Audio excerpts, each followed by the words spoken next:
Primera de Pedro, capítulo 2, en el verso 11. Vamos así a leer esta porción en el nombre del Padre, del Hijo y del Espíritu Santo. Amén. Amados, yo os ruego como extranjeros y peregrinos que os abstengáis de los deseos carnales que batallan contra el alma, manteniendo buena vuestra manera de vivir entre los gentiles, para que en lo que murmuran de vosotros, como de malhechores, glorifiquen a Dios en el día de la visitación, al considerar vuestras buenas obras. Oramos.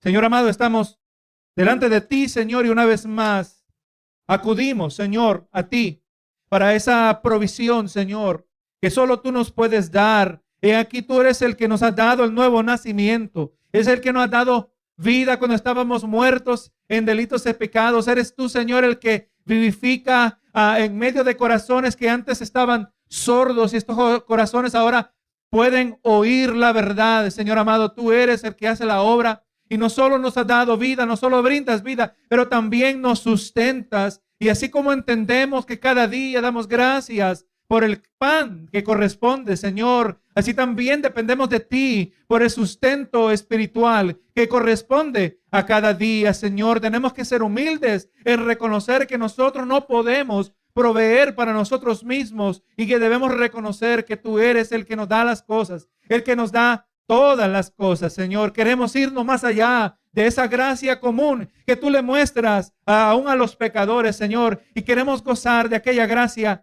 que tú has determinado presentar a aquellos que son hijos tuyos, de esas ricas bendiciones, Señor. Pero no estamos hablando exclusivamente de las terrenales, estamos hablando de esas bendiciones espirituales, Señor, que son las verdaderas, que son las eternas, que son las que no han de perecer con este mundo. Señor amado, de nuestro gozo, nuestra comunión, entendiendo que tú, Jesús, eres el punto de partida y que tú también eres la destinación, que tú, Jesús, eres el rescate y también eres nuestra recompensa. Señor, que en esta noche, esta tarde, nuestros corazones sean conmovidos, Señor, hacia un más profundo afecto por nuestro amado Salvador. Y así, Señor amado, yo estoy delante de ti, he parado a ti aquí también ante tu pueblo, Señor, entendiendo que eso es mi labor, es de ser mensajero. Permíteme expresar con claridad lo que tú estás queriendo hablar a tu amado pueblo, Señor. Gracias, Señor, lo hago y te lo pido en el nombre de Cristo Jesús. Amén y amén. Y en esta noche esta predicación está titulada Absteneos para que glorifiquen a Dios. Absteneos para que glorifiquen a Dios. Es posible, hermano, que a causa de ser expuestos a tantas distorsiones del evangelio a lo largo de los años, en tantos púlpitos, y ahora eso ocurre a través de las redes sociales, a través del internet, gloria a Jesús. Lamentablemente, pues, para muchos la vida cristiana es reducida a una simple lista de requisitos espirituales. Es posible que hayamos sido hasta condicionados hasta pensar acerca del cristianismo, acerca de la fe cristiana en términos de nuestra destinación. Yo soy cristiano y lo que más me importa a mí es que yo voy al cielo. Gloria a Jesús. Muchas veces reducimos la vida cristiana, aleluya, de asegurar, y lo ponemos en términos así: asegúrese que usted tiene su boleto, asegúrese que usted está preparado. Y no hay nada malo con ello. Obviamente tenemos que anhelar la gloria venidera. Gloria a Jesús. Debemos, cuando hablamos de partir de esta tierra a estar con Cristo, debe haber un anhelo de estar con nuestro Salvador. Pero la vida cristiana no tiene solo que ver con destinación. Y es posible, hermano, que gloria a Jesús, nuestra vida se define en términos de comportarnos, asegurarnos de comportarnos de ciertas maneras, porque seguramente queremos ir al cielo. Pero en el proceso nosotros somos privados de un primordial, de un principal y serio aspecto de la vida cristiana. Que la vida cristiana no solo se trata de la destinación, pero vamos mirando, hermano, que es una jornada, que la jornada es de igual y de seria importancia. No solo se trata de la destinación, se trata de la jornada. Lo hemos dicho en varias ocasiones, hermano, que muchas veces nosotros tenemos peticiones delante de Dios. Y qué lindo cuando podemos pasar al frente. Qué lindo cuando podemos hablar con el hermano y contarle, hermano, el Señor ha contestado mi petición. Qué lindo, ¿verdad? Poder traer esas bendiciones de parte de Dios, peticiones contestadas. Y aunque aún hay peticiones que Dios no contesta, pero cuando sabemos que somos hijos de Dios, Dios las escucha y las atiende todas, ¿verdad? Pero las contesta conforme a su voluntad. Pero hermanos, no solo se trata de la bendición de la petición contestada, pero también se trata de lo que usted y yo aprendimos en el proceso. De lo que usted y yo aprendimos, cómo hemos tenido que madurar cuando el Señor nos obliga a esperar. Porque esperar, quizás ninguno de nosotros quisiéramos, ¿verdad? Peticiones que quizás llevamos años o posiblemente décadas. Y en el momento actual, la contestación del Señor en el mejor caso es espera. Gloria a Jesús. Y eso es cuando quizás escuchamos algo. A veces el Señor se queda calladito. Tenemos que asumir que es una postura de espera porque no tenemos otra opción. Pero a los altos y los bajos de la vida espiritual, cuando nos sentimos en victoria en cuanto a esa prueba, en cuanto a esa petición y cuando también nos sentimos derrotados en cuanto a esa misma petición, ¿verdad? Lo que vamos aprendiendo, esas ondulaciones, los altos y bajos como en una montaña rusa. Eventualmente, mientras vamos madurando, se va volviendo más estable. La vida cristiana se va firmando. Todo esto para ilustrar que no solo es la destinación, pero que la jornada es de igual importancia. En otras palabras, nosotros debemos estar interesados no solo en el hecho de que queremos ir al cielo, pero también que debemos reconocer que Dios tiene para nosotros aquí un propósito. Dios nos tiene a nosotros ahora aquí con un propósito. No nos tiene, gloria a Jesús, no nos tiene en la tierra para que seamos ornamentos, decoraciones para Dios. Dios no quiere que seamos ornamentos. Dios nos tiene como instrumentos divinos. Eso debe cambiar nuestra perspectiva acerca de esta estadía terrenal y todo lo que tengamos que pasar. Hablamos esta mañana de que verdaderamente conforme a la palabra y conforme a experiencia he llegado a la realización y espero que usted también, que nosotros somos relativamente inútiles para Dios hasta que hayamos sido quebrantados, hasta que hayamos sido pasados por ese proceso del fuego que le llama Pedro, ¿verdad? Ese fuego de la prueba, nuestra fe que es mucho más preciosa que el oro. Si es necesario, tenemos que ser pasados por diversas pruebas, gloria a Jesús. Así, hermano, entendamos que Dios nos tiene con un propósito. Y cuando entendemos esto, todo lo que nos acontece, bueno y malo, sabemos que Dios tiene un propósito. Espero que usted y yo ya nos hemos podido graduar. Que cuando nos encontramos en las pruebas, ya hemos dejado de preguntar la pregunta del inmaduro. ¿Por qué me está pasando esto a mí? Esa es la pregunta del inmaduro. La pregunta del que va madurando está diciendo, Señor, no me gusta, pero yo sé que tú tienes un propósito. No hay nada malo con decirle a usted a Dios que no le gusta lo que está pasando. Somos humanos, tenemos preferencias, pero entendemos que si está nuestra vida en la mano de Dios, Él sabe exactamente lo que está haciendo y está tomando un ornamento y lo está convirtiendo en un instrumento. Usted ve una herramienta y se ve rayada, se ve cortada. Usted dice, este ha sido usado bastante, ¿verdad que sí? Y todavía quizás nosotros llevamos las marcas. Como pregúntele a Pablo, Pablo, tú has sido usado por Dios. Y viene Pablo, déjame enseñarte mi espalda. ¿Verdad que sí? Déjame enseñarte cuán útil he sido para Dios. Déjame enseñarte cómo el Señor me ha moldeado para su gloria. Déjame mostrarte las cicatrices de cuando me dejaron como muerto.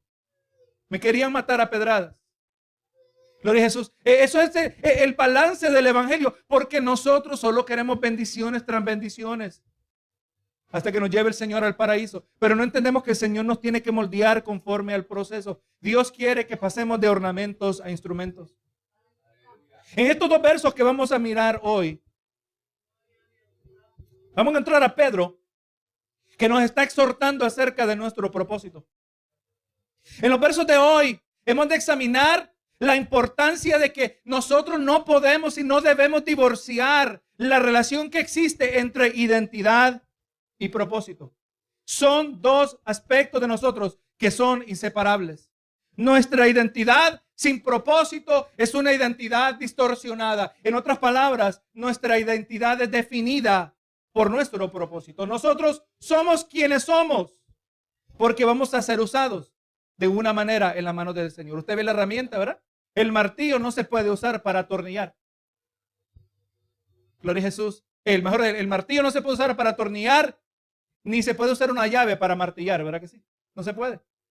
Bendito Jesús. Cada herramienta tiene la forma conforme a su diseño, y así también todos nosotros estamos constantemente siendo formados para ser útiles en la mano de Dios. Así que no podemos divorciar identidad de propósito.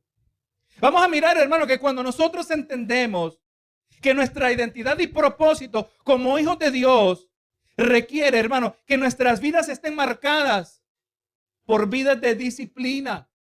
Tiene que haber unas vidas disciplinadas ante Dios si es que vamos a nosotros a apreciar la relación entre identidad y propósito, que lo vamos a mirar en unos momentos. Hemos de mirar, hermano, cuál es la verdadera naturaleza de las batallas espirituales.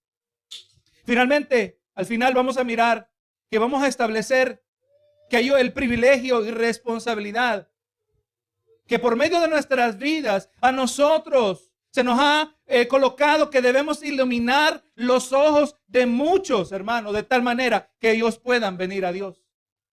Es un privilegio, es una responsabilidad con esa nueva vida, con esa nueva identidad, acompañada de ese profundo propósito, que nuestra vida en sí está para iluminar los ojos de aquellos que viven en tinieblas. Eso es lo que vamos a mirar. En los versos anteriores a estos, hermanos, encontramos al apóstol Pedro definiendo algunas características importantes de la identidad del creyente en esta tierra. Primero nos decía que Pedro, que los que no conocen a Cristo son los que lo rechazan y tropiezan en la piedra del ángulo, porque son ¿qué? Son desobedientes. ¿Verdad que sí?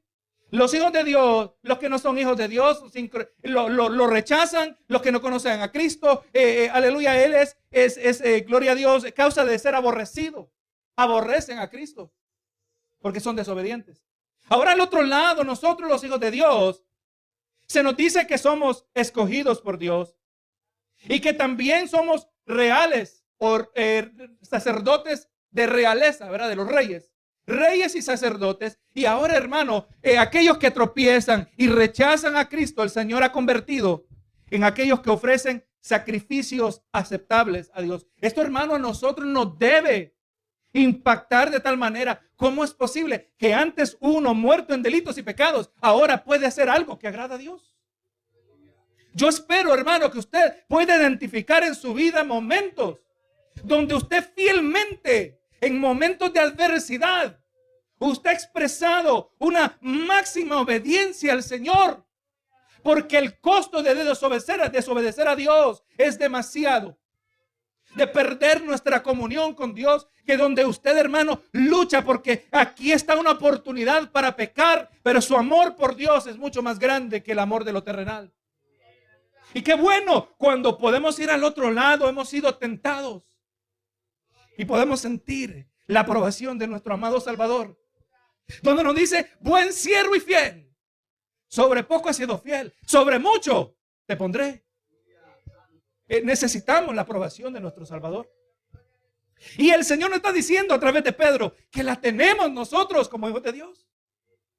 Algo que era imposible para el ser humano. El ser humano en muchas maneras, aunque no quiere hacerlo como Dios dice, el ser humano quiere estar bien con Dios. De vez en cuando se acercan a la iglesia. Mira, yo voy a venir a la iglesia hoy y porque casi me morí el otro día y quiero darle gracias a Dios. Pero de ahí le dio gracias a Dios y no volvió. De alguna manera quieren, pero obviamente eso no lo recibe el Señor. Nosotros, hermanos, somos aceptables y podemos hacer cosas que Dios las recibe. En el día de hoy, hermano, vamos a mirar que Pedro recuerda a su audiencia original y en torno a nosotros de otra faceta que acompaña nuestra identidad como hijos de Dios. Ya se nos mostró que ahora somos reyes y sacerdotes. Se nos ha dado un acceso a Dios, ¿verdad? Es lo que hace un sacerdote. Un sacerdote tiene acceso a Dios. Se rompió el velo en el día que Cristo murió en la cruz del Calvario. Y no solo tenemos acceso, pero también se nos va colocando un dominio, una autoridad que nosotros también, dice la palabra, en un futuro vamos a juzgar los ángeles. Solo estamos empezando a entender lo que Dios tiene para nosotros.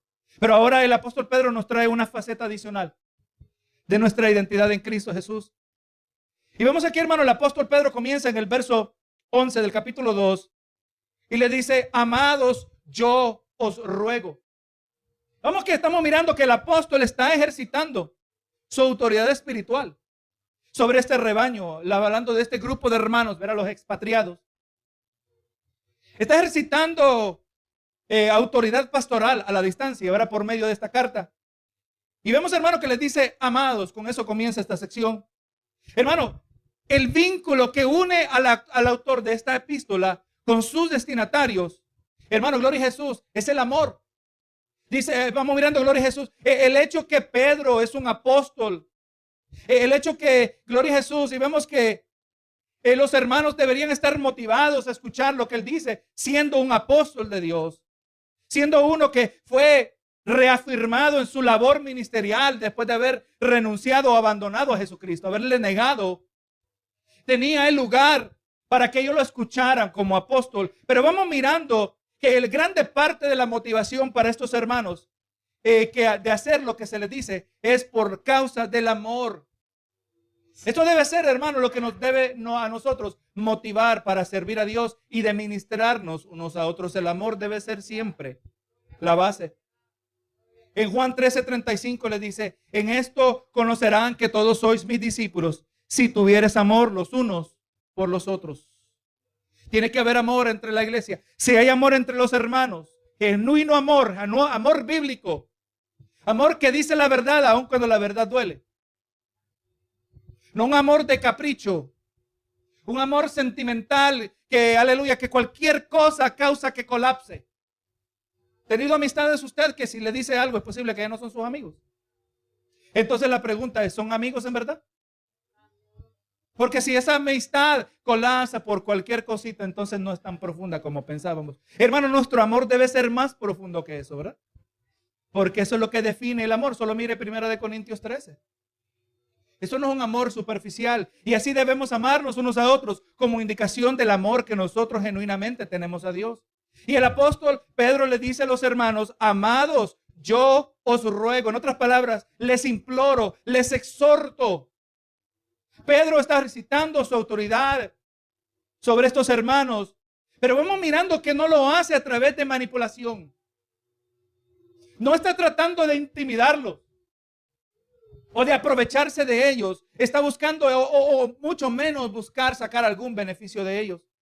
Él está recitando su autoridad sobre ellos por amor, hermano. Por eso les dice amados.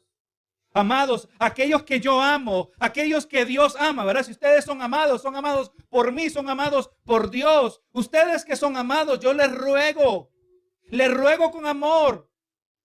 Y usando una palabra bien, mire la palabra más persuasiva que Pedro se permite usar. Les ruego, les imploro.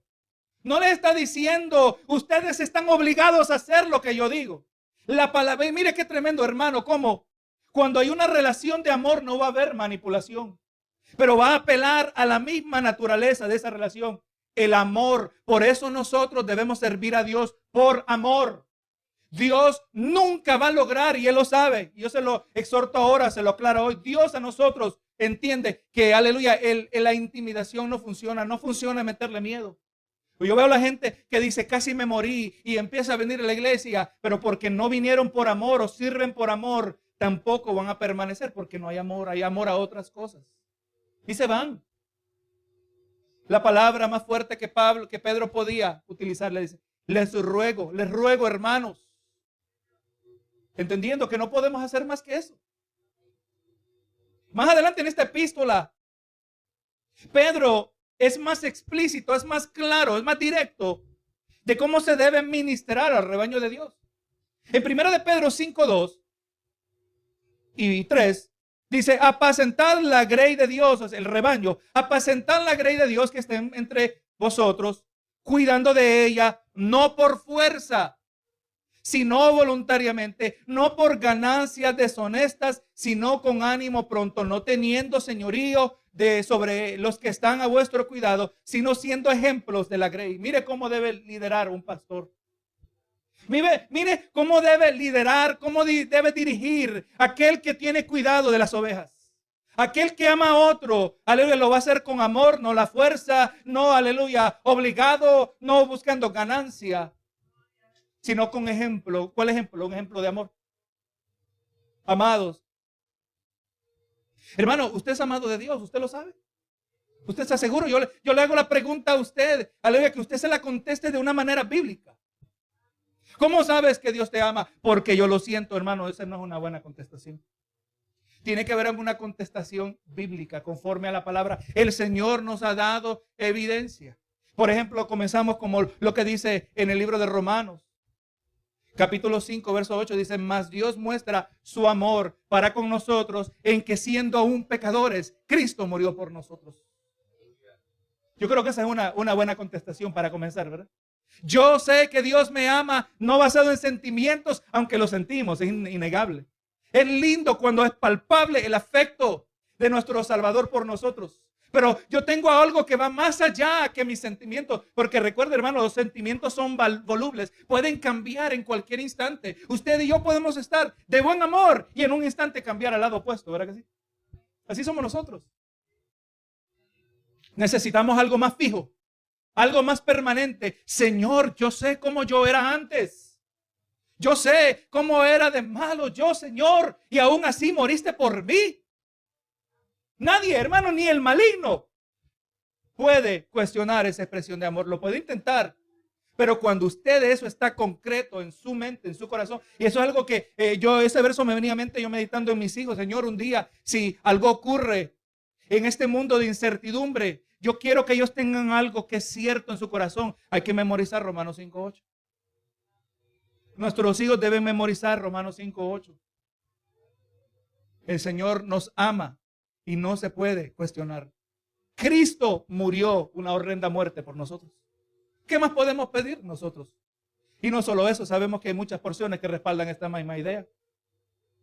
Amado, le decía Pedro, hablando aquel Señor, aquí no está dejando saber el corazón de Pedro, que él les escribía a ellos, no queriendo tomar ventaja de ellos, como dijimos en 1 de Pedro 5:2.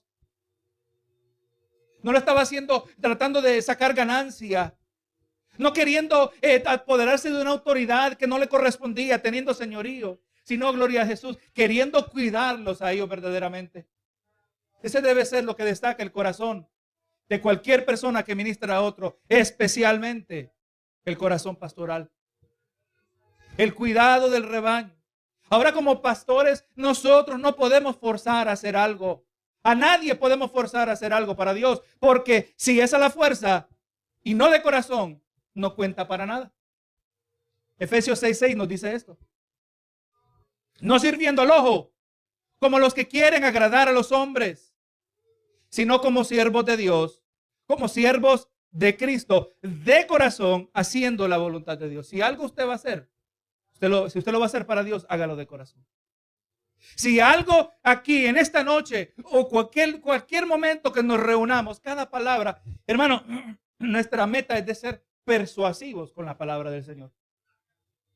Que usted salga convencido cuando usted comprende lo que la palabra está diciendo. Y usted tiene que decidir por sí mismo, conforme el Espíritu Santo le ayude, ¿verdad? Conforme usted le permite al Espíritu Santo, usted haga las cosas de corazón. Si no es de corazón, no cuenta, no sirve para nada. Recuerda las palabras del profeta Isaías, presentando la queja de parte de Dios, diciendo: este pueblo con sus labios me honra, pero su corazón está lejos de mí. Hermanos, todo debe ser hecho por amor. Y por amor le apelaba Pedro a estos hermanos. Y mírenlo cómo continúa: amado, les ruego, como extranjeros y peregrinos. ¿Por qué, hermanos, les puede rogar? ¿Por qué puede implorar que ellos hagan algo? Ya dijimos, gloria a Dios, que por amor, pero también ellos deben recordar que ellos son extranjeros y peregrinos. Aquí vamos viendo otra razón por la cual los hermanos, aquí está Pedro estableciendo la otra faceta de la identidad del creyente. No solo somos reyes y sacerdotes, no solo somos piedras vivas, edificadas con Cristo en esa casa espiritual, conforme a los versos anteriores. No solo somos piedras vivas, no solo somos sacerdotes santos, reyes y sacerdotes, pero también les recuerdo a ustedes, también son extranjeros y peregrinos. Les recuerdo que son extranjeros y peregrinos. O sea, lo que Pedro está pidiendo de ellos es contingente, en otras palabras, que depende directamente de estos hermanos y en muchas maneras en torno a nosotros. Depende de que comprendamos que en esta tierra, como hijos de luz, en un mundo de tinieblas, nosotros somos extranjeros. Lo que Pedro está pidiendo aquí, lo que va a pedir, mejor dicho, pues le digo, les ruego, ¿verdad? Todavía no he dicho lo que está rogando. Les ruego a ustedes, hermanos, que se deben mirar como extranjeros y peregrinos. Si ustedes se miran así, entonces yo les puedo pedir lo que les voy a pedir. Si son extranjeros, extranjero es generalmente uno que habita fuera de su patria. ¿Usted se recuerda, hermano, recién llegado a este país? Para los que no nacieron aquí. No es bonito, ¿verdad? Tierra extraña, lenguaje extraño, cultura extraña. Así es lo que está diciendo el apóstol Pedro. Ustedes que son extranjeros, ustedes que habitan fuera de su patria. Pero vamos mirando que Pedro no está hablando exclusivamente de origen geográfico. No está hablando de nuestra descendencia terrenal. Está diciendo que en el sentido espiritual ustedes son extranjeros. Hermano, y qué bueno que al pasar los años nos fuimos acostumbrando a vivir en este país, ¿verdad? O todavía no vamos acostumbrando, eso no se acostumbra. Pero en el sentido espiritual jamás nosotros nos acostumbraremos a esta tierra. Seguiremos siendo extraños. Extraños y extranjeros. Seguiremos siendo extranjeros y también peregrinos. El término peregrino es usado aquí para indicar que aunque habitamos aquí, nuestra habitación fuera de nuestra patria o fuera de la patria a la cual pertenecemos es temporal y por lo tanto nuestra estadía es transitoria. Somos extraños y estamos aquí en términos temporales. Hermano, es posible, en otras palabras, si nosotros encontramos raíces profundas en lo terrenal, lo que Pedro nos ha de decir no es relevante a nosotros, no va a tener sentido. Si yo no me miro como peregrino, si yo no me siento extraño, hermano, usted debe sentirse extraño en este mundo, con cada ley que se va pasando. En esta nación, cada vez que se pasan las leyes, cada vez más son una más y más afrenta en contra de la voluntad de Dios. Usted no tiene que ser profeta para saber que el juicio viene. Cuando los líderes terrenales se van en contra de Dios, un sabio predicador decía, cuando Dios va a juzgar a una nación, le concede líderes corruptos. Usted decida si está de acuerdo con eso. Pero de cualquier manera, eso es lo que estamos mirando en el día de hoy. Líderes corruptos que si había un poquito de inclinación hacia Dios, nos están alejando como cultura, como sociedad. Por lo tanto, cada vez más en el día de hoy somos más extraños. Y ya lo sabíamos, hermanos, nosotros somos peregrinos, por cuanto nosotros no somos de aquí. Si entendemos que nosotros no somos de aquí, porque no pertenecemos aquí y no permaneceremos aquí, entonces nos aplica la exhortación de Pedro. Entendamos que no somos de aquí, no pertenecemos aquí, ni tampoco permaneceremos aquí. Filipenses 3:20 dice, mas nuestra ciudadanía está en los cielos, donde también esperamos al Salvador, el Señor Jesucristo. Usted se siente, no tiene que contestar, no se preocupe. ¿Se siente como ciudadano de los cielos? Yo le puedo hablar de mi propia experiencia. Cada vez más me veo que yo no estoy ubicado bien en esta tierra. Cada vez más, aleluya, en nuestro corazón debe florecer un más profundo anhelo por la gloria venidera. Señor, no vengas todavía, porque todavía me tengo que tomar mis vacaciones. Yo antes decía, Señor, no vengas todavía, porque no me he casado. Cuando me case ya puedes venir, decía. Pero no me daba cuenta que estaba dando más importancia a lo terrenal. Señor, no puedes venir hasta que yo logre mi carrera. No puedes venir hasta que tenga mis hijos, hasta que tenga mi hogar, hasta que tenga mis logros. Estoy manifestando que lo terrenal, mis raíces en lo terrenal son más profundas que lo espiritual. Cuando miramos lo que Pablo desechó, lo que él rechazó y dijo todo esto, hermano, Pablo era un hombre de renombre. Era respetado, uno de los más fieles y no el más fiel fariseo. Fue instruido bajo los pies de un fiel maestro Gamaliel, un hombre sabio. Y cuando él le conoció a Cristo, dijo, todas estas cosas las tengo por basura para conocer a Cristo. Cuando un niño dice, pero ¿cómo va a ser en el cielo? ¿Tú vas a ser mi mamá todavía en el cielo? Una conversación que si no la ha tenido, pues ahí se la dejo después. Gloria a Jesús. Pero entendemos que lo que nos espera en el cielo es mucho mejor que lo que tenemos en la tierra. Gloria a Jesús. La gracia común que Dios nos da de tener familia, de tener hijos, de tener, aleluya, seres queridos, amigos. La gracia común, esto es simplemente, en el mejor caso, una representación de lo que nos espera en el cielo. ¿Dónde están nuestras raíces? No estemos arraigados a esta tierra. Ninguno que milita se enreda en los asuntos de este mundo para agradar a aquel que lo tomó por soldado. Estoy tan enredado, en otras palabras, estoy tan enraizado, arraigado, que no tengo mucho tiempo, mucha prioridad para Dios. Eso no puede describir a uno que es peregrino y extranjero. Amados, os ruego, como extranjeros y peregrinos, puesto que ustedes se miran como extranjeros y peregrinos en todo el sentido de la palabra, lo eran físicamente porque eran expatriados, porque habían huido a causa de su persecución, de la persecución.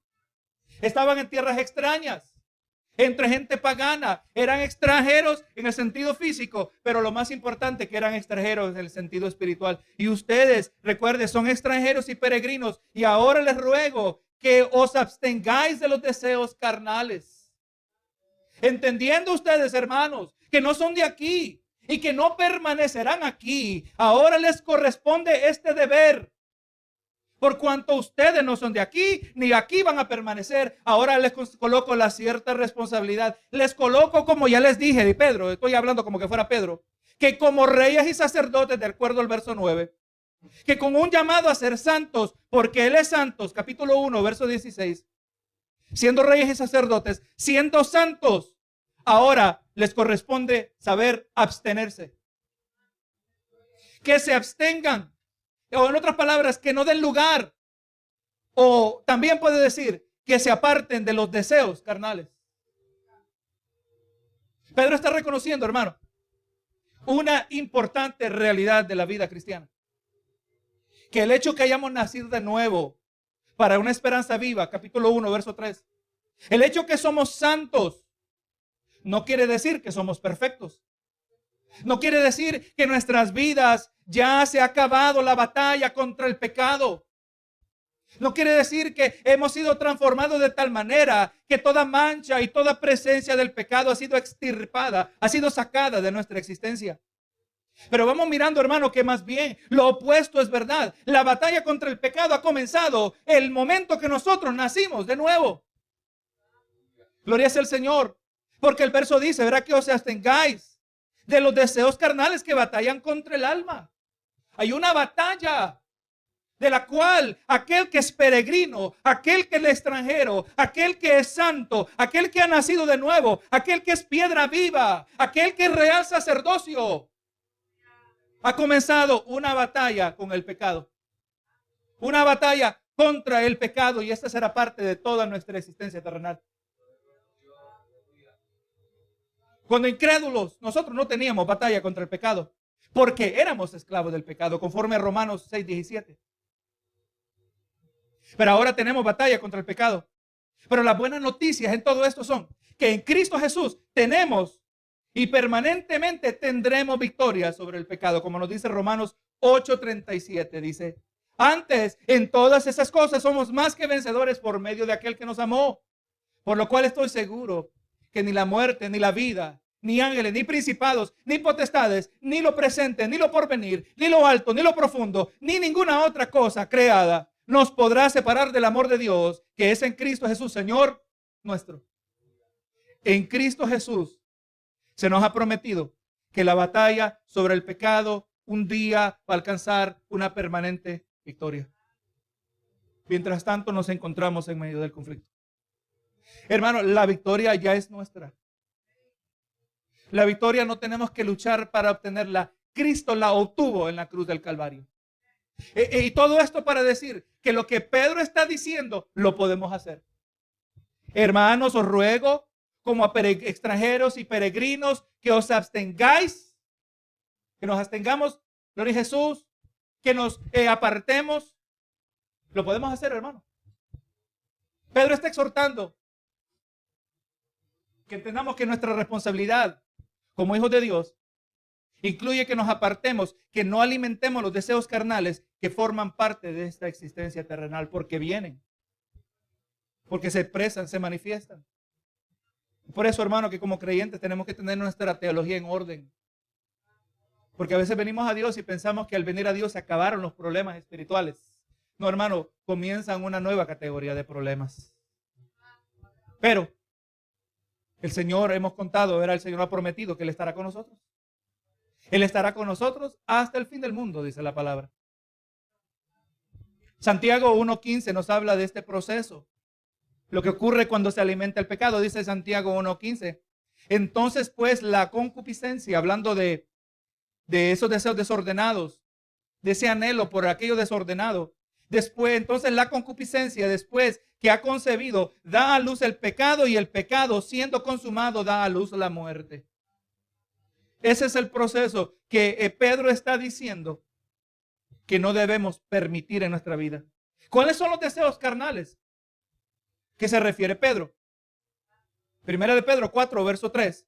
Dice, baste ya el tiempo pasado para haber hecho lo que agrada a los gentiles, andando en lascivias, concupiscencias, embriagueces, orgías, disipación y abominables idolatrías, toda clase de exceso, toda clase de pecado.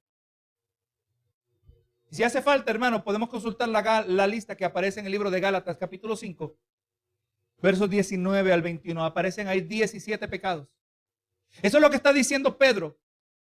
Gloria a Jesús, que nos abstengamos de los deseos carnales que están presentes en la vida de aquellos que se miran como extranjeros y peregrinos. Quisiéramos nosotros que nos dijera eso, ¿verdad? Quisiéramos nosotros que la palabra dijera que cuando vienes a Cristo y cuando has nacido de nuevo, ya jamás tendrás lucha contra el pecado. Pero es aquí la exhortación de Pedro afirmando que el pecado se va a introducir si lo permitimos. Que recordemos nuestra identidad, y por cuanto nosotros somos santos, real sacerdocio, piedras vivas, extranjeros y peregrinos, debemos y podemos abstenernos de los deseos carnales. ¿Qué clase de deseos carnales? Aquellos que batallan contra el alma, continúa el verso diciendo. Como hijos de Dios, cuando no nos abstenemos del pecado, cuando entretenemos el pecado, ese se va convirtiendo en sabotaje espiritual. ¿Por qué no crezco? ¿Por qué no maduro? Hago todo lo correcto, dice el que tiene ignorancia. Hago todo lo correcto. Yo diezmo, yo ofrendo, yo no falto a los servicios. Yo soy caritativo. Gloria a Jesús. Pero por otro lado, hay pecaditos que los entretiene. Le llamo pecaditos porque así le llama el que los entretiene. Porque no se va a admitir que son grandes pecados. No, hermano, todo pecado, de acuerdo a la ley, la palabra nos dice que cualquiera que violaba uno de los mandamientos, que violaba un mandamiento en la ley, era culpable ante los ojos de Dios de haber violado toda la ley. Así que no podemos minimizar el pecado. Pecado es pecado. Recuerde que nuestros pensamientos no son como los pensamientos de Dios, nuestros caminos como los caminos de Dios. Siempre nosotros, lo que nosotros hagamos a nuestra manera será inadecuado para Dios. Recuerde que cuando Adán y Eva pecaron, cayeron en conciencia, perdieron su inocencia y cayeron en conciencia de que estaban desnudos y se cosieron delantales. Pero obviamente la manera que ellos se cubrieron no era apropiada, porque vemos que después Dios les hace ver la vestimenta de pieles de animales. Ellos se cubrieron, pero no se cubrieron lo suficiente. O sea, nuestras ideas de lo que es apropiado, nuestras ideas de lo que verdaderamente el Señor tolera están distorsionadas si no salen de la palabra del Señor. El pecado batalla contra el alma, estos pecados, estos deseos carnales. O sea, hermanos, los deseos carnales, las pasiones carnales brindan una satisfacción física que es temporal y pecaminosa y al mismo tiempo son destructivos. Y yo no estoy hablando, hermano, de necesariamente actos inmorales, que obviamente lo incluye. Estoy hablando de toda variedad de idolatría, hermano. Si mi amor es el dinero, ahí está esos deseos de la carne. Cualquier cosa que a nosotros nos desvía de un amor donde Dios es primero, eso cae dentro de esta lista de deseos carnales. Lo que la carne desea. Y ellos batallan contra el alma. Traen alguna especie de gratificación en el momento, pero el que participa de ellos no sabe que son su destrucción. ¿No lo dijo el proverbista que hay caminos que al hombre le parecen buenos, pero a su final son ¿qué? Caminos de muerte? Yo pienso que esto es bueno para mí, me gusta, lo disfruto, me agrada. Me agrada ser arrogante. Me agrada sentirme superior a otros. Me agrada mostrar que tengo más dinero, ¿verdad? Pecado que quizás casi nosotros no nos podemos identificar con él, ¿verdad? Porque no tenemos dinero. Pero hay gente que así vive, ¿verdad que sí? Deseos carnales. Y el que vive así, el que vive para menospreciar a otro, gloria a Jesús, no se da cuenta que en el proceso está siendo destructivo a sí mismo. Combaten toda obra de Dios en aquel que ha nacido de nuevo y poco a poco van distorsionando la identidad del creyente a tal grado, hermano, que llega al punto que quizás ni cuenta se ha dado cuando el Espíritu de Dios se ha apartado de él. Hermano, ¿tú estás bien con Dios? Sí, hermano, yo estoy bien con Dios. ¿Cómo lo sabes? Es que tengo 2 casas y 2 carros. Tengo un buen trabajo. Eso quiere decir que estoy bien con Dios. Qué triste cuando se define nuestra vida espiritual en términos terrenales. ¿Está bien con Dios? Sí, hermano, estoy bien con Dios. Yo soy humilde. Hermano, yo soy el más humilde entre todos ustedes. Una contradicción, me desmentí en el proceso. Yo soy el más humilde de esta iglesia. Soy el más caritativo. ¿Estoy bien con Dios, hermano? No, hermano, la pregunta es, ¿amas a Dios con todo el corazón, con toda la mente, con toda la fuerza? La pregunta es, Mateo 6, donde nos dice, poner el reino de Dios y su justicia y todas las cosas sucederán con añadidura. ¿Pones a Dios primero en todo? ¿Eres guiado? La pregunta es, ¿eres guiado por el Espíritu de Dios? Porque la palabra dice en Romanos que los hijos de Dios son aquellos que son guiados por su Espíritu. Esas son las preguntas que tenemos que hacer. ¿Estás creciendo en santificación, hermano? ¿Estás madurando en tu afecto por Dios? ¿Se está convirtiendo tu amor hacia Dios en algo tan grande que va en muchas maneras encubriendo todo lo otro de esta vida terrenal? Esas son las preguntas que nos debemos hacer. No definirnos en términos de prosperidad terrenal o éxito ante los ojos de los hombres. No, hermano, si nos definimos así hay un grande peligro. Que aunque hayamos sido extranjeros y peregrinos al comienzo, hemos entretenido, no nos hemos abstenido del pecado que batalla contra el alma, que nos produce un sabotaje espiritual. Y posiblemente quizás Dios se ha apartado y no nos hemos dado cuenta. Solo pregúntele a Sansón. Solo pregúntenle la ceguera que tuvo el rey David cuando estaba en pecado, ¿verdad? Culpable de adulterio y asesinato. Y no podía ver su propio pecado hasta que Dios le envió al profeta Natán. Esa es la realidad, hermano. El pecado distorsiona nuestra identidad. El pecado nos roba aleluya. Y quizás en el proceso pensando que vamos al cielo y nuestra vida es cristiana, es definida en términos de mi destinación. Y se me olvida también que la vida cristiana se debe definir en términos de propósito terrenal. Como lo vamos a ver en un momentito. Le está diciendo a ustedes que son extranjeros y peregrinos. Ahora su deber es abstenerse de los deseos carnales que batallan contra el alma. Ahora vamos a mirar aquí en breve 3 maneras que nosotros podemos usar para abstenernos de los deseos carnales. Para vencer, hermano, las tentaciones carnales. Durante nuestro peregrinaje debemos nosotros estar seguros que andamos bajo el poder del Espíritu de Dios. Esto no se puede lograr si no es con el Espíritu de Dios. Tenemos que haber nacido de nuevo. Tiene que su Espíritu morar en nosotros y vivir nuestras vidas de tal manera que nosotros no apagamos la influencia del Espíritu. ¿Sabe cómo se apaga el espíritu en la vida del creyente? Por medio de la desobediencia. Gálatas 5:16 dice, digo, pues, andad en el espíritu y no satisfagáis los deseos de la carne. O sea, si vamos a ser guiados por el Espíritu de Dios, si vamos a poder abstenernos del pecado, los deseos carnales que batallan contra el alma, tenemos que andar en el espíritu, y eso significa no satisfacer los deseos de la carne. Puede significar cuidado con la glotonería. Puede significar cuidado con los excesos. Todo en medida. Todo cuidadosamente, porque aún lo bueno en exceso es malo, ¿verdad que sí? Tenemos que buscar, Señor, ¿dónde? Como el salmista, Señor, ¿quién entenderá sus propios errores? Líbrame de los que me son ocultos, Señor. Yo sé que yo soy experto para ver el pecado de mi hermano, pero soy muy malo para ver el mío. Líbrame de mis pecados, mis errores que me son ocultos. Abre mis ojos. ¿Sabe cómo usted lo va a hacer? A través de la palabra. Como mínimo. Yo le voy a decir que si usted lee la Biblia, por lo menos todos los años, una vez al año, o si usted lee el Nuevo Testamento una vez al año, todos los años Dios le va a ministrar acerca de su matrimonio. Todos los años Dios le va a ministrar al esposo cómo debe amar a su esposa. Todos los años le va a ministrar a la esposa cómo debe amar a su esposo, cómo los padres deben ser con los hijos y cómo los hijos deben ser con los padres. Y hay hermanos que jamás leen, y cuando el pastor no predica, jamás se le ministra el matrimonio de los hijos.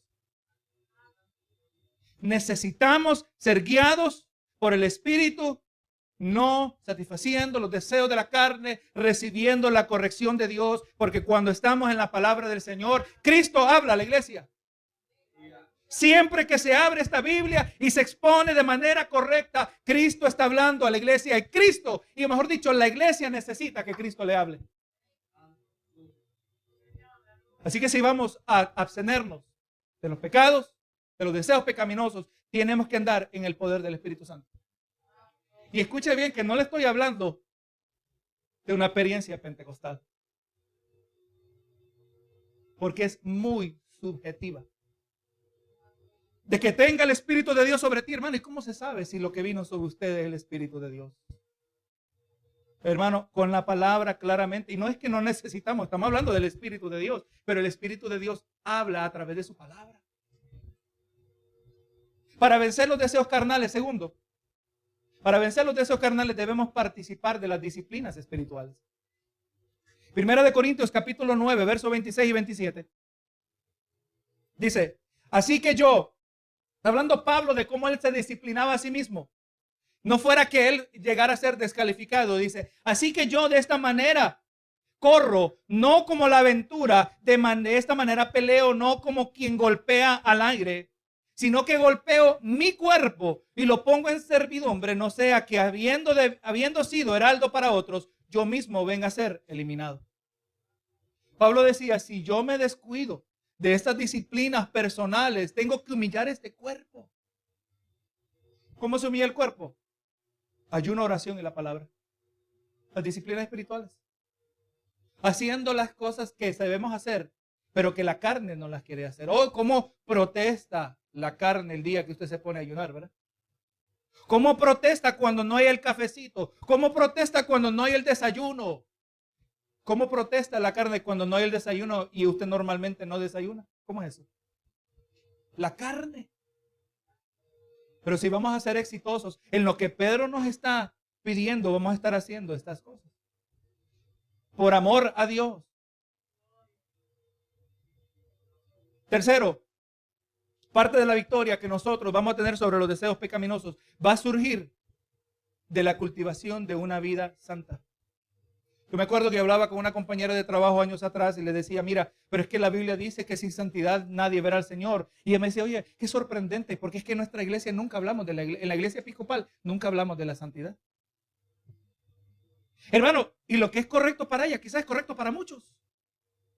No conceptualizan lo que es una vida santa. Una vida separada, sacada del uso corriente ahora para la utilidad de Dios. Al grado que muchos cristianos tienen miedo porque sienten que no les aplica el término santo. Si usted es un hijo de Dios, usted es santo. Así debe ser, hermano. Si yo no siento que soy santo, entonces ¿qué es lo que está pasando en relación a mi pecado? No es santo, no significa perfecto, le recuerdo, hermano. Santo no significa sin error. Santo podemos decir que es alguien que su vida es intachable.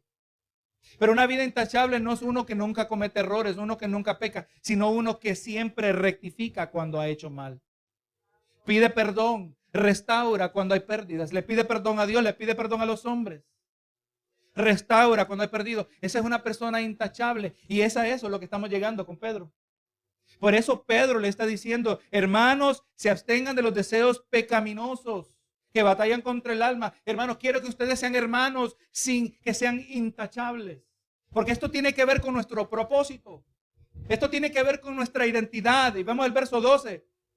Dice, manteniendo buena vuestra manera de vivir entre los gentiles. ¿Cómo mantenemos buena nuestra manera de vivir? Absteniéndonos de los pecados, de los deseos pecaminosos de la carne.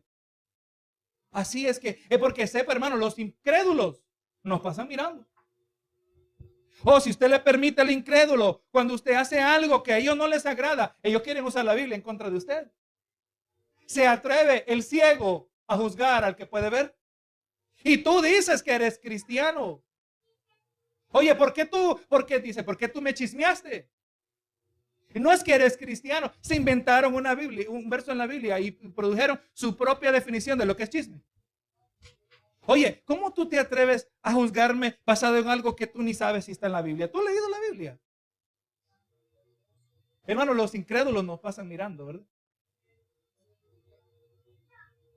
Hermano, Pedro primero a ellos les recordó que no son de aquí y que están aquí temporales, o sea, extranjeros y peregrinos, para poder ahora hacer una distinción entre ellos y los incrédulos. Entre ellos y los paganos gentiles. Entre ellos de la luz y los otros que están en tinieblas. Ustedes son distintos, ustedes no son dentro del grupo, ustedes no son. Esta distinción entre los hijos de Dios y los hijos del mundo es importante porque cada creyente ha sido providencialmente colocado por Dios entre los impíos con un propósito. A eso es lo que estamos queriendo llegar. Ya Pedro teológicamente nos estableció nuestra identidad, pero para poder entender nuestro propósito, primero tenemos que entender nuestra identidad, cómo Dios nos mira a nosotros y cómo Dios nos trata a nosotros. El trato de Dios es muy diferente cuando somos sacerdotes, ¿verdad que sí? Nuestras oraciones hacia Dios llevan un peso diferente cuando sabemos que se nos ha concedido acceso a Dios. Así nos mira Dios a nosotros, hermanos. Y ahora entendiendo todos estos aspectos, todas estas facetas de nuestra identidad, ahora podemos cumplir nuestro propósito. Para cumplir nuestro propósito, tenemos que ser intachables ante los ojos de los hombres, absteniéndonos de los pecados, de los deseos de la carne. Porque gloria a Jesús, leímos, ¿verdad? Manteniendo buena vuestra manera de vivir. Dios nos colocó aquí entre los impíos, Dios nos colocó entre los de aquellos que están en tinieblas con un propósito. Ya se nos dijo que como hijos de Dios hemos recibido una nueva identidad y propósito. Miramos en el verso 9 del capítulo 2. Pero también, gloria a Jesús, nos dice que hemos sido llamados, mejor dicho, en el verso 9, se nos dijo que se nos dio una nueva identidad, dice, para que anunciéis las virtudes de aquel que os llamó de las tinieblas a la luz. Pedro dijo, verás, soy linaje escogido, real sacerdocio, nación santa, pueblo adquirido por Dios, ¿para que seas ornamento? No, para que seas instrumento, para que anunciéis las virtudes de aquel. ¿De qué me sirve, hermano, que Dios diga todo? Yo soy nación santa, dice la gente, ¿verdad? Yo soy el pueblo escogido de Dios. Pero yo no estoy aquí para hacer decoración. Yo estoy aquí para ser utilizado. Por eso Dios me hizo como me hizo. Por eso Dios me transformó como me transformó, para anunciar. No somos ornamentos, somos instrumentos para Dios. Entonces dice Pedro, continúa y vamos concluyendo ya. Manteniendo buena vuestra manera de vivir entre los gentiles, para que en lo que murmuran de vosotros como de malhechores. En otras palabras, aunque nos acusen de hacer el mal, aunque nos calumnien como si fuéramos pecadores, porque sabe, hermano, el mundo odia lo que no es del mundo. Jesús lo dijo, si a mí me aborrecieron, ¿qué es lo que vamos a esperar nosotros? Si a Jesús lo rechazaron, y entre más y más mi vida refleja más y más el carácter de Jesús, ¿qué es lo que el mundo va a hacer conmigo? No se sorprenda de la hostilidad. Gloria a Dios, y en medio de esta hostilidad que nosotros, hijos de Dios, somos llamados a tener una conducta ejemplar. En medio de la hostilidad que el mundo nos muestra, como aquellos hijos de luz en un mundo de tinieblas, como aquellos peregrinos y extranjeros que no pertenecemos y que estamos aquí temporalmente, el mundo nos odia, y aún en medio de un mundo que nos odia, nuestra conducta debe ser buena delante de los gentiles. Tenemos que vivir una vida intachable para que sus acusaciones calumniosas sean sin fundamento. Miren lo que dice en 1 de Pedro 3:16. Teniendo buena conciencia, para que en lo que murmuran de vosotros como de malhechores, sean avergonzados los que calumnian vuestra buena conducta en Cristo. Eventualmente, hermano, la verdad va saliendo a la luz. A Jesús tuvieron que inventar falsos testigos, ¿verdad? Porque no podían encontrar falla en él. Así debe ser en nosotros, hermano. No es que no van a encontrar pecado, pero ya nuestro pecado nosotros lo hemos rectificado ante Dios y ante los hombres. Y cuando nuestra conducta, nuestra manera de vivir se mantiene buena, aunque murmuran de nosotros, aunque hablan como que fuéramos malhechores, aunque levanten calumnias injustamente en contra de nosotros. Jesús nos dijo en el monte, el sermón de la bienaventuranza, dijo: bienaventurados cuando os vituperaren. Cuando hablen falsedades, hermano, hay una bendición que acompaña a eso. Tenemos que recordar eso, hermano, porque es difícil cuando sufrimos como hijos de Dios. Pero cuando nosotros, hermanos, mantenemos entendiendo nuestra identidad, entendiendo nuestro propósito, entendiendo nuestro deber, nos mantenemos intachables. Los impíos que nos calumniaban, ahora dice, para que los gentiles, dice, glorifiquen a Dios en el día de la visitación, al considerar vuestras buenas obras. Hermano, cuando llegue el momento decisivo en la vida del incrédulo, porque llega el momento, la visitación de Dios para la salvación del pecador, el que no encuentre, para que éste no encuentre tropiezo en las vidas hipócritas de cristianos, para que sea el testimonio intachable de genuinos hijos de Dios, que sea persuasivo y convincente acerca de cómo el ser humano necesita a Dios y del genuino perdón y transformación que solo Dios puede brindar. Cuando el incrédulo que se burlaba de mí y que me hizo quedar mal en el trabajo y que destruyó mi testimonio, aunque yo en verdad era intachable ante los ojos de nadie podía decir nada en contra de mí, yo sufrí. Pero un día el Señor decide tener misericordia de esta persona. Gloria a Jesús. Esta persona jamás va a poder decir: aquel falso cristiano me sirvió de tropiezo, por lo tanto no quiero a Cristo. No, se va a acordar de aquel que sufrió, aquel que dio testimonio, aquel que fue acusado como malhechor, pero se mantuvo, aleluya, buena su conducta ante los ojos de los gentiles, ante los ojos de los paganos, de los incrédulos. Y ese testimonio se va a convertir convincente en la vida de esta persona y va a entender. Y sabemos que eso no va a ser en todo caso. Pero cuando venga el caso donde una persona va a venir al genuino arrepentimiento, Pedro no está diciendo: asegúrate que no sirva de tropiezo, pero que sirva de instrumento. Dependiendo cómo tú vives delante de Dios. Última cita. Mateo 5, verso 14 al 16. Dice: vosotros sois la luz del mundo. Una ciudad asentada sobre un monte no se puede esconder. Ni se enciende una luz y se pone debajo de un almud, sino sobre el candelero, y alumbra a todos los que están en casa. Así alumbre vuestra luz delante de los hombres, para que vean vuestras buenas obras y glorifiquen a vuestro Padre que está en los cielos. Ahí está el propósito del creyente, hermano. ¿Por qué todo el mundo en mi trabajo es incrédulo y yo soy el único cristiano? Me siento solo. Es que Dios está diciendo que tu luz brilla más que la oscuridad de ellos. La luz que está en ti es potente para alumbrar los ojos de todos los que están allí.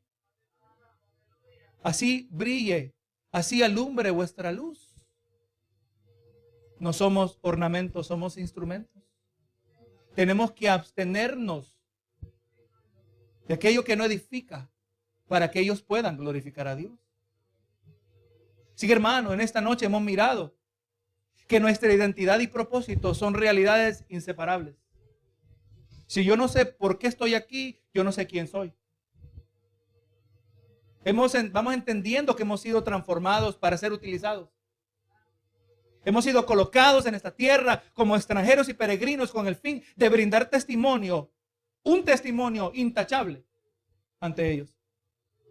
Y hermano, para que esto sea posible, tenemos que abstenernos de los deseos carnales, esos deseos que batallan contra nuestras almas, aleluya, y sirven de tropiezo para los incrédulos. Hermano, no podemos permitir que el pecado distorsione nuestra identidad y destinación, puesto que esta es la razón por la cual nosotros estamos aquí. Nuestra vida santa es persuasiva e instrumental si es que un pecador ha de venir a Cristo. Nuestra vida es persuasiva e instrumental si un pecador ha de venir a Cristo. Quizás, hermano, yo no sé de mucha profunda teología, pero sí vivo una vida recta delante de Dios. Y aquel individuo no se va a impresionar necesariamente de lo que yo pretendo saber o lo que yo no sé. Se va a impresionar de un testimonio, aleluya, que verdaderamente agrada a Dios. La gente se sorprende. ¿Tú no tomas? Como decía el hermano, ¿verdad? Que le contaba, ¿cómo es que tú disfrutas las Navidades si tú no tomas? ¿Cómo es que tú te gozas? Le mostramos que hay un mundo que ellos totalmente desconocen.